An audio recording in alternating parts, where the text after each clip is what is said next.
Building a successful and sustainable business isn't just about the number of clients you have. It's about recognizing that success comes from the harmony between the work you do and how you manage it. I recently had a chat with a couple of tradie business owners, both struggling to make ends meet despite putting insane hours on the job.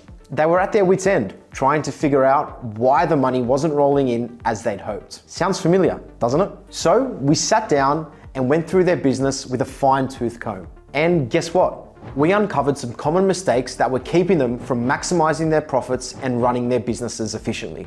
Now, I want to share those same insights with you because I know many tradies out there are facing similar challenges. More importantly, I want to share how we managed to turn things around for these businesses.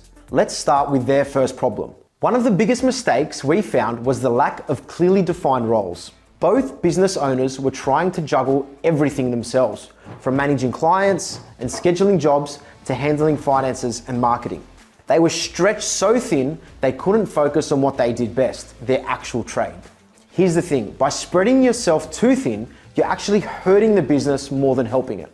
When you try to wear all the hats, you end up doing a mediocre job at best in each area. And that's not what you want, right? So what's the solution? Start by identifying the areas where you could use some help. Then bring in experts or train your team members to handle those tasks. A bookkeeper to manage your finances, a marketing expert to handle promotions, and so on. Not only would this free up your time to focus on what you do best, but it would also ensure that each aspect of your business is handled by someone who's genuinely skilled in that area.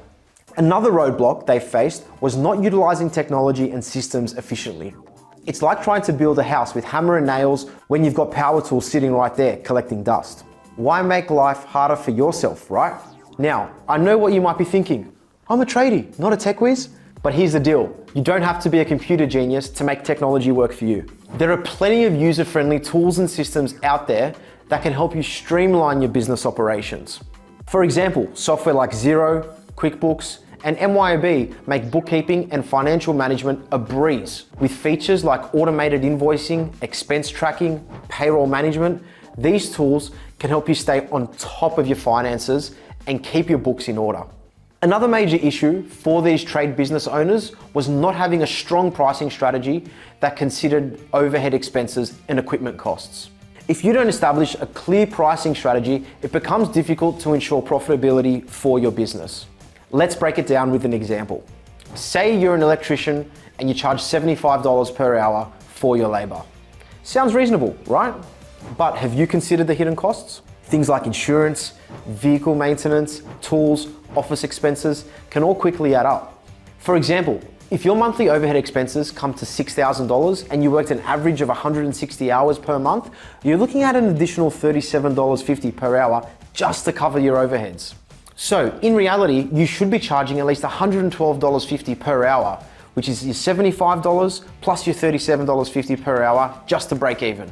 And that doesn't even account for profit or potential equipment costs. See how easy it is to undercharge? Especially if you don't have a clear pricing strategy. So here's what you need to do. Take time to analyze your expenses and factor them into your pricing.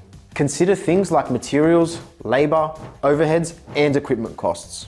This will help you establish a pricing strategy that not only covers your costs, but also ensures you're making a healthy profit. And remember, it's not about charging the lowest prices to beat your competitors, it's about charging what's fair for the value you provide.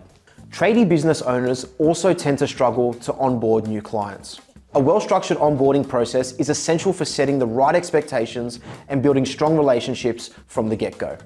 Unfortunately, many tradies overlook this vital step. For example, let's say you acquire 10 new clients per month. If you don't have a proper onboarding process, you might lose out on repeat business from 30% of those clients due to miscommunication or dissatisfaction with the initial experience. That's 3 clients per month, 36 clients per year slipping through the cracks.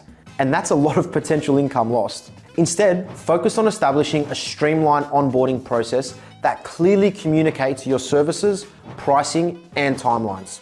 This can include a welcome email, a phone call, or even an in-person meeting. Also consider providing new clients with an information packet that outlines what they can expect from your services. Investing time and effort in your onboarding process pays off in the long run. Not only will it lead to higher client satisfaction and loyalty, but it will also set the foundation for a healthy working relationship. Remember, the best way to grow your tradie business is by keeping your clients happy and coming back for more. The final mistake both business owners were making was that they were working harder and not smarter. We see so many of our trade clients believing that taking on as many clients as possible will help lead to more money. But this mindset can backfire if it means neglecting essential business management tasks. Both of our clients were taking on 20 clients per month and working 60-hour weeks just to keep up. And they were only generating enough income just to break even. Eventually, this approach led to burnout, decreased work quality, and actually losing clients as a result. Plus, they were missing out on opportunities to improve their business operations. After working out a game plan to shift away from solely focusing on client volume and prioritizing business management, they both started dedicating a few hours a week to focus on their operations. And things shifted majorly for the both of them. They were working fewer hours, but bringing in more money. They were no longer spending time on manually generating invoices, and most importantly, they were working smarter and not harder. So it all comes down to this. Building a successful and sustainable business isn't just about the number of clients you have. It's about recognizing that success comes from the harmony between the work you do and how you manage it.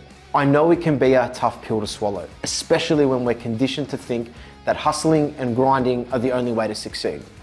But the truth is, when you take a step back and give yourself a chance to strategize and implement the right processes, you unlock a world of possibilities.